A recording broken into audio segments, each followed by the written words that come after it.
Now at 11, a tip prompts police to search for a woman missing for years, but her parents didn't find out about it from investigators. The phone call that left them in shock, and illegal dumping turning a local neighborhood into a heap of trash trouble. The call for help from those in charge when News 5 at 11 starts in just seconds. News 5 at 11 is brought to you by Metro Toyota. Our customers send us their friends. News 5 on your side starts now. I felt like I got hit in the head with a sledgehammer. I should have gotten a phone call. Parents still holding out hope their daughter will come home more than 5 years after she disappeared were left stunned tonight after learning police were searching for her today. But it wasn't investigators who told them about the search. News 5's Frank Wiley talked to the parents of Christina Kleckner just hours after they got the news. Frank? Yeah, it all happened right here behind us. The family found out from us after we called to ask if they want to talk about the latest search for answers. A wave of agony resurfaces. And I love you. And if you can come home, please do. Her parents pray they haven't hoped in vain. Missing since 2011 and still no answers, no arrests, and no Christina. The last thing that I ever got to do was fight with my daughter.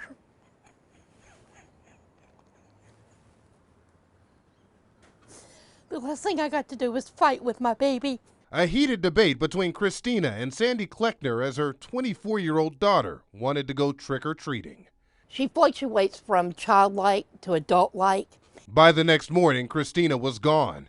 Ever since, her folks have stalked shadows. One time I even approached a woman and asked her for an ID because she looked so much like my daughter. If there's a girl walking down the street that has hair like my daughter's, I take a double take. Tuesday afternoon, a tip pointed police to this area of West 112th Street and Franklin Boulevard. Sandy had heard the search was for remains, but she didn't hear that from police. How'd you find out? I found out when News 5 called me and told me that they wanted to do an interview. That I should have gotten a phone call from the detective that's in charge of her case. The dig turned up nothing. And I'm really afraid that I may pass away before I see my baby again. And with every parcel of dirt replaced, it moves this family back to where they started nearly 6 years ago. And again, their daughter is described as 5'4", 200 pounds, brown hair, blue eyes, and of course, suffering from a mental disability. If you know anything, call police. We are live in Cleveland. Frank Wiley, News 5.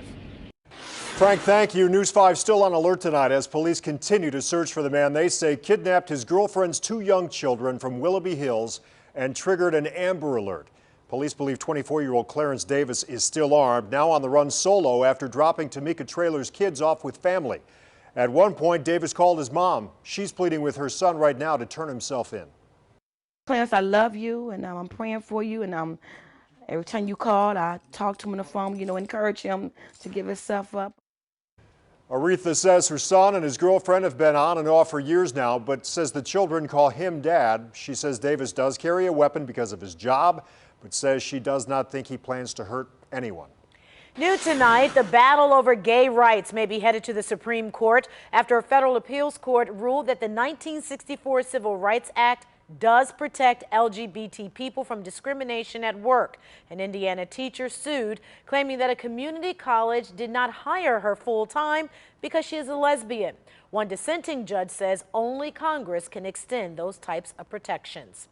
We have new information tonight on problems at the VA, particularly with the suicide hotline for veterans. The Department of Veterans Affairs claims they've already fixed the issues just weeks after an internal audit found that nearly a third of the calls to the Veteran Crisis Hotline were bounced to backup centers run by an outside contractor. And that could mean a wait of a half hour or more. The same problem was brought to light last year.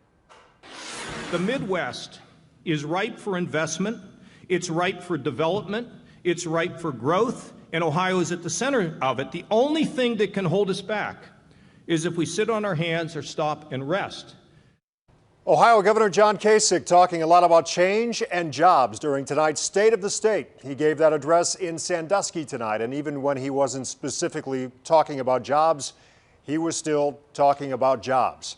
After touting the companies moving into and growing in Ohio and how the state's moved up on lists of best places to do business, Governor Kasich moved on to revising the tax code, in particular the way city business income taxes are collected, saying it would save money that can go back to companies and, again, jobs. In the digital age, in the age of worldwide markets, we can't do what we used to do. We have to anticipate and meet change head on, because if we hesitate, the future will pass us by, and we must leverage change to our advantage, and that means taking risks. Many Ohio cities are opposed to giving the state control of their tax collections. Governor Kasich also defended his proposal to have teachers spend time shadowing other businesses, saying it will help them prepare their students for the workforce. As for Ohio's heroin crisis, the governor wants to devote $20 million to scientific breakthroughs in opiate addiction and pain relief. Let's take a live look over downtown Cleveland right now. It is a quiet night after the winds caused some travel troubles during the day. So, Mark, will it stay quiet? Danita, the winds are calming down, but it will remain a little breezy out there. We'll show you some of these wind speeds here. West at 12 miles per hour for Ashtabula, northwest at 8 for Dover, New Philly, Cleveland, a west wind at 13. So again, improvement wind-wise. They're calming down. Cleveland, we've got a lot of clouds all across the board. Notice temps are falling into the 40s in a lot of spots. Warm spot, Dover, New Philly. They're actually clearing out just a little bit. Let's show you what our cloud cover map and radar is showing us right now. Notice a little bit of clearing south, clouds elsewhere, and yeah, we got a few isolated sprinkles sliding in off the lake toward Ashtabula into Jefferson. They're going to slide in and out very quickly. Temps 40s to near 50. What's ahead? Look, we're going to fall down to near 40 to begin your day tomorrow with some clearing. Sunshine to start your day, but then clouds, and this gets real interesting. A mild Wednesday, rain to snow, and then thunderstorms in between Thursday and Friday, and hopefully a warmer tribe opener. More on that coming up. Only on News 5, residents on Cleveland's west side say dozens of neighborhood backyards are being turned into what you see here, illegal dumping zones. It is such a growing problem on one west side block that the club decided to do a survey of streets. Took pictures of homes now dealing with all this trash turmoil. News 5 investigator Joe Paganakis on the case tonight. Joe, people in the Stockyard Clark Fulton neighborhood, they demand more enforcement. That's right. They want Cleveland City Hall here to take more action, and they hope residents will be more aggressive in reporting trash troubles. It is criminal. Westside Cleveland residents are calling it a backyard illegal dumping epidemic. Scofflaws using numerous alleys to dump everything and anything in dozens and dozens of West Cleveland backyards. If it was their home, is that how they would treat it? We live here. The mattresses and the tires and the crates and the luggage. Amanda Costa is a mother of 3 young children on Sackett Avenue. I see people driving back here all the time, dropping stuff. She believes backyard dumping is one of Cleveland's fastest growing health and safety issues. It's really hard. Can't even let the kids come out and play in the backyard because I'm afraid they're going to get hurt coming over here. One day you could go down the alleyway to get into your backyard and it could be clear, and the next day it's pile full of garbage. Stockyard Connection Block Club leaders took a survey of more than 3 dozen West Side streets, covering some 5 square miles, outlining what they say is a problem on the rise. We've fought and we keep fighting, and it takes forever to get it cleaned up. They say more residents need to report backyard dumping, and greater enforcement and prosecution is a must. They don't hold anybody accountable for this stuff, and when they do go to court, they get a slap on the hand. Block Club leaders like Bonnie Walker want Cleveland Mayor Frank Jackson to respond. You need to come see this in person to understand why we're so upset. I'm sure your neighborhood does not look like this, and Mayor Jackson, you do not have to live near these kind of conditions. And the Cleveland Block Clubs we talked to say residents are fighting back with additional video surveillance.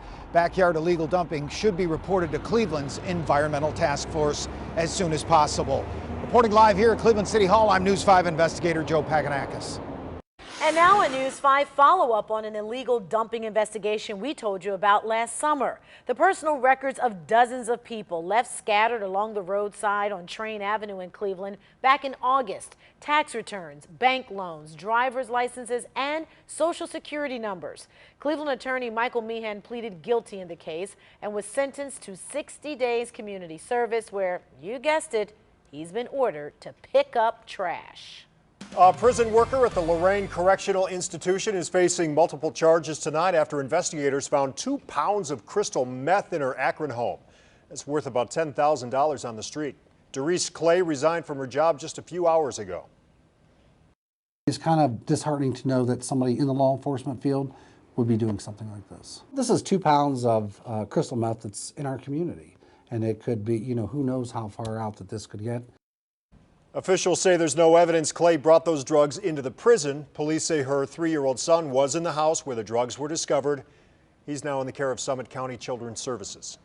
Another gun store, the target of a smash and grab. Surveillance video shows 4 men case out the Target firearms in Parma after they used a chain and a stolen Jeep to rip the front door right off. And then they didn't get away with guns, just magazines. This is the 3rd smash and grab at a local gun store in a matter of weeks. There were more than 8,000 weapons lost or stolen in Ohio in 2015. Because I'm not afraid. I'm not ashamed. I'm not a criminal. And how many? A mother of 4 in Lorain now forced to wear an ankle monitor or get deported. Tonight, I've learned it's part of a federal crackdown on illegal immigration. Plus, they've been warning us about it for years. The IRS will never call you, but now someone will call you for them if you owe. What you need to know about plans to collect those unpaid taxes. Illegal crossings along our southwest border dropped again last month, down 63% now compared to March of last year. And Border Patrol numbers show illegal crossings usually increase in the month of March. These crossings were also down 35% in February. Last night at 11, we met an unauthorized immigrant here in Northeast Ohio, a mother forced to wear a GPS ankle monitor or get deported. Well, tonight we wanted to know how often that's happening to immigrants here in the U.S. News 5's Derek Waller is live for us in Cleveland tonight. Derek, you learned this practice is part of a nationwide crackdown. Yeah, a federal immigration official confirms that they often use those GPS ankle monitors in lieu of detaining someone in jail. And I've learned it's a practice that has only grown under the Trump administration. I feel chained. Annabelle Sanchez can't go anywhere without this GPS monitor strapped to her ankle. How many? The mother of 4 American-born children says she was brought here from Mexico as a child. On the government's radar for years, but with no criminal record, they basically left her alone until now. If they put this on me to make me feel a criminal, they did a very good job, because I do feel like a criminal. It's part of the Alternative to Detention program, and an Immigration and Customs Enforcement spokesman told me it allows ICE to manage individuals who may pose a flight risk, but for whom detention may not be the most appropriate option given their unique circumstances. Get the numbers.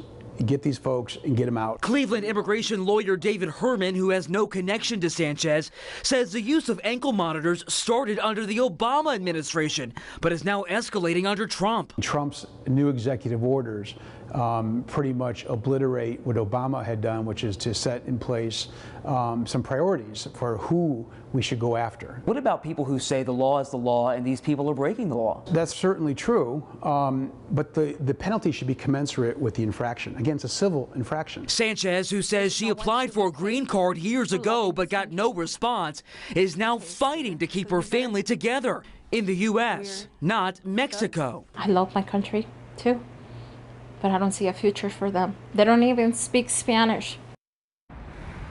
And some of you may be wondering why she's not eligible for deferred action or DACA. That's the Obama-era program that basically granted immunity to children who were brought to this country illegally. Well, that's because the program cuts off at 15 years old. Sanchez was brought here at age 16. Live in Cleveland, I'm Derek Waller, News 5. We know that if we buy or sell anything online, we should find a safe public place to make the transaction. Police departments have long been out there as one of those safe places, but now Sagamore Hills police are taking it one step further. They've designated 2 spots in the parking lot as an e-commerce safety zone with a brand new high-tech camera focused on them. Adding a 4K camera and DVR on those 2 spots just to give residents or anybody else who may need them the little assurance that even though we don't have anybody on station all the time, we're still watching. The spots are also used for child custody exchanges, and police say the safety zone is used quite often. Do you owe the IRS money? While they've been warning you about tax collection scams for years, you may soon get a legitimate call from a debt collector hired by the government. The IRS has handed over its debt to 4 private firms, and it had no choice. A new law enacted by Congress in 2015 requires the IRS to hire debt collectors to chase down long overdue taxes to help pay for new roads. But that could also mean a spike in scam calls. So to weed out the real calls, keep in mind, the IRS will contact you multiple times in writing before you're ever called. You won't hear from a private collector unless you have multiple years of overdue taxes, and all payments will be made to the IRS, not the contracted company. If you get a phone call from the IRS and it's this really aggressive, threatening sounding kind of a thing, hang up. The IRS also will not require you to use a specific payment method for your taxes, and the caller will not threaten to bring in police to have you arrested. Another shopping staple in the U.S. is filing for bankruptcy in the age of online shopping. Payless Shoe Source announced today that it will close 400 stores in the U.S. and Puerto Rico as part of its reorganization. Payless says some of its lenders are going to make as much as $385 million available to keep stores open. We need to start shopping at the Rainless. The Rainless? How about Snow More? No more Snow More. Snow More needs to go out of business. Come on, it's April. Yeah. It is officially spring meteorologically and astronomically, but remember, spring does not mean a couple of cold days and maybe a little snow. Remember, April averages 4 inches of snow for Cleveland. So what about Yearly. Clevelandology? Clevelandology. It well, does not mean that it's spring yet. Let's show you. He said all the well, you know, home opener's coming up. I know. That Give me a dictionary, usually means- All right, let's go to our big boards now. Cleveland, sunrise time, 7:03 a.m. tomorrow. Days are getting longer. That's good news. We got clouds overhead now. No rain. A few sprinkles in Ashtabula County. That'll be it for rain showers overnight tonight. Let's bring in some temps. 50s into the 40s. We're going to drop all the way down to near 40 degrees to start your day. Good news here is we do have some drier air that'll work its way in, and I'm thinking a lot of you will see sunshine for the morning commute. And then we bring this mess in. Look at this. Showers, thunderstorms, in fact, severe thunderstorms and tornado warnings right here in pink. Right there, we got a legitimate hook moving out just to the Fort Smith, Arkansas is to the west of that system now. Now, our severe weather chances, we'll talk more about those coming up in just a second. Very, very slim chance for a strong thunderstorm tomorrow night. All right, here's the low coming our way. Here it is, brings in rain to start, maybe a thunderstorm or two, and then the low goes right over us, then moves into western New York, and the wraparound stuff, see that? That is white stuff. That is snow. So you're hour by hour as we start at Wednesday, 8:30 a.m., some spots upper 30s. Lower 40s will make it into the 60 to 63 degree range, although 65 there, not bad. But look at Sandusky. A little lake breeze keeps folks there at 40 degrees through the day. Rain showers arriving after dark tomorrow. You got a full day of dry weather tomorrow. Winds a little breezy, but not bad. Showers, thunderstorms, best chance for a severe storm will be tomorrow night. Then watch. More showers through the day Thursday, and then the cold air invades, and this is snow for Friday morning's rush. Rain showers to start all the way through Thursday evening. Could be heavy at times. Look at that, over an inch for Ashtabula, but Worcester not much. So it's feast or famine for rainfall. Your severe storm risk tomorrow. It's a very small risk. Akron, Canton, Dover, New Philly, Medina, all the way up toward the Lake Erie Islands. Cleveland not in any risk for severe storms. Here's the snowfall expectations. I'm going to go with about 1 to 4 inches of snow Thursday night into Friday early afternoon. Tonight, 41 degrees, some clearing, blustery and cooler. Let's show you that 7-day forecast. Hit that hot button. Come on. Hit the hot button. Here it is. 7 days, 56 rain Thursday, Friday snow, and then drying out near 70 on Sunday. Hot button.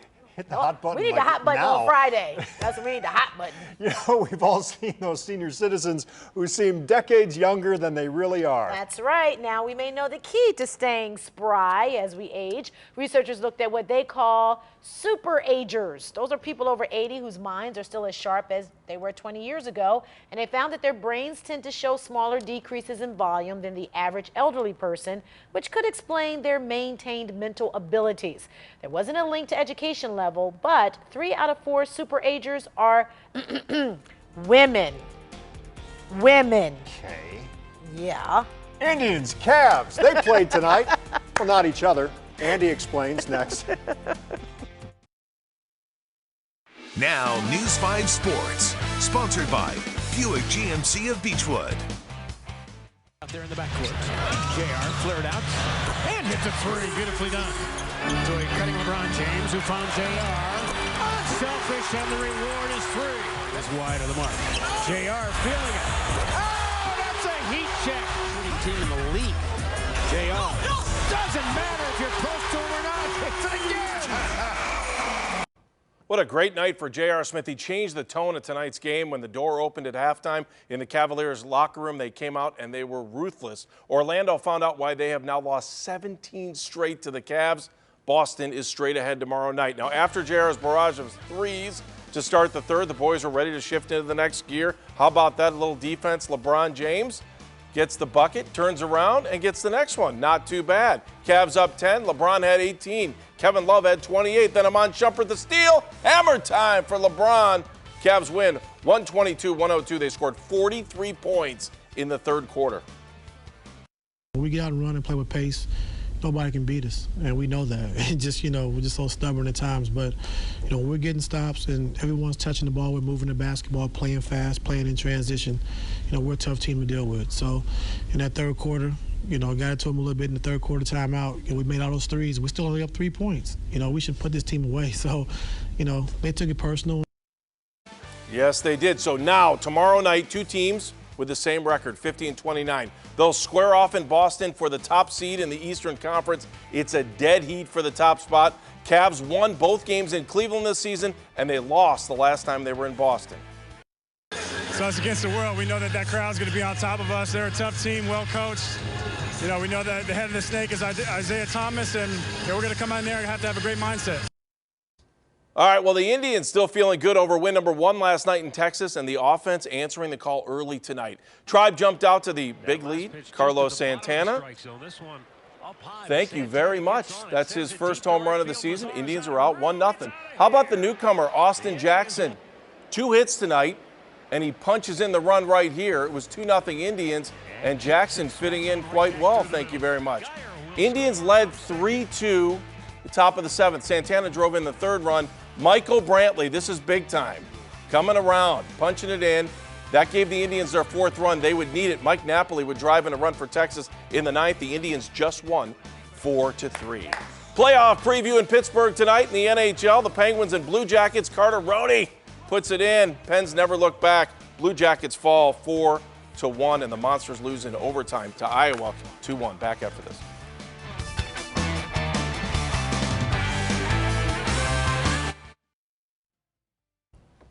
Bye, Felicia. Bye, Felicia. Bye. Bye, Felicia. See you tomorrow. See you, Felicia. Energize your morning with Good Morning Cleveland and News 5 Traffic Now updates from the Akron-Canton Airport Traffic Center.